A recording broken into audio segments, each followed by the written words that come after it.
here we all over enjoying this peaceful movement to the grace of this Nirakar and expressing their thoughts to the words of wisdom. Let us pray that God may grant us wisdom or follow the path shown by saints. That is the path of humanity, the path of righteousness, the path of love and compassion, tolerance, and not the path which definitely should take on the path of Almighty. God may bless everybody with the enlightenment and realization that life is just a sport, just a flash. Sense can be compared into eternity. So we have always to be aware of this short lifespan, and we should make best use of this life which we are living and lead a virtuous life. Not a life which is full of vices, which is harm, but for us and others. Like says, अगर जो तेरी कन्हारी इस धरती पर तेरी सितारी. It means human life is the best. Then its objective, its purpose should also be the noblest. Since first Baba Prasim ji asked, who is your friend? The greatest friend. Who is your worst enemy? Since everybody expressed his own opinion, somebody said that a friend in need, a friend indeed. He helps us whenever he finds us in trouble. On the other hand, a person who creates hurdles in our way, tries to cause our downfall, and spoils our image in the eyes of the world is our worst enemy. Then Babaji did not agree. He said your best friend is the person who introduces you to Sadguru, the true master, and he who shakes your faith in God is your worst enemy. सात्संग जी कहने का भाव यही है कि धरती को जन्नत करने के लिए हमें इसी एकता की जरूरत है, इसी सहनशीलता की जरूरत है. हम संसार में जहाँ पर एकता हो, हम वहाँ पर एक दूसरे का आदर सत्कार भी करते जाए, एक दूसरे का सम्मान भी करते जाए, एक दूसरे को अपमानित न किया जाए, एक दूसरे का दिल न दुखाया जाए. सात्संग जी दास के लिए भी अरदास करते हैं कि सतगुरु माँ के चरणों से जो हम यहाँ पर बोल पाते हैं, उन्हें अपने जीवन में डाल पाए और एक दूसरे का आदर सत्कार करते चले जाए. Thank you with love. बिगड़ी बनाई तूने, सीने से लगाया तूने. बिगड़ी बनाई तूने, सीने से लगाया. समझाई तूने मेरे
किराया जो देता था शासन जी से उसमें बहुत कमाई मिल जाती है। शासन जी जब सेठ जी ने किराए पर बर्तन दिए तो वह इंसान उससे बर्तन ले गया और किराया देकर गया।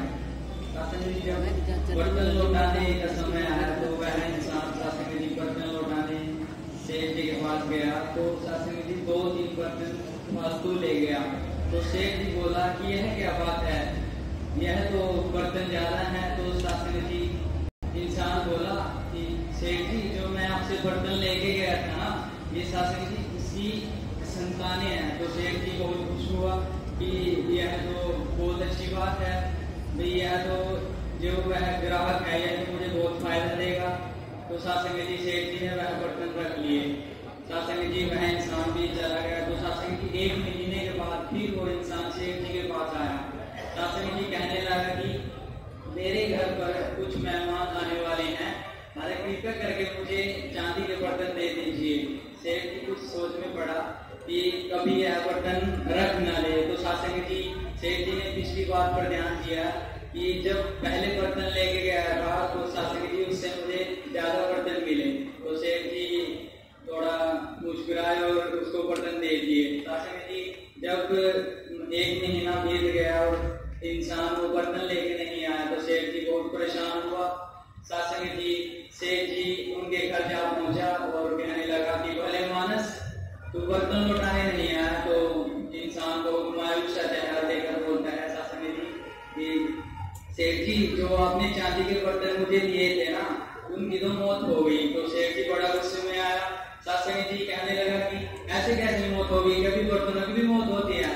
तो वह इंसान बोला शासन जी कि सेठ जी जब मैं आपको बोलता था कि बर्तनों की संतानें हो रही हैं, तो शासन जी उस टाइम सेठ जी आप उस टाइम मान रहे थे भाई हाँ होंगी, संतानें होंगी। तो शासन जी मैंने आज कहा कि आज बर्तनों की मौत हो रही है तो आप बोल रहे हैं कि ऐसे कैसे हो सकता है। तो इंसान बोला शासन जी सेठ से जब संतानें हो सकती हैं तो वे मर भी तो सकते हैं। तो शासन जी इसी तरह संसार की हालत है कि माया के पीछे इंसान इतना अंधा हो जाता है कि उसे समझ नहीं आता। भगत जन हर कदम पर इंसान को चेतावनी देते हैं कि हे इंसान, तू जिन महात्माओं के, जिन संत जनों के वचनों को सुनता है, तू इनके ऊपर सत्य को जानकर दृढ़ हो जा। लालच में पड़कर सत्य का साथ न छोड़, नहीं तो बाद में पछताना पड़ेगा। शासन जी प्यार से बोलना।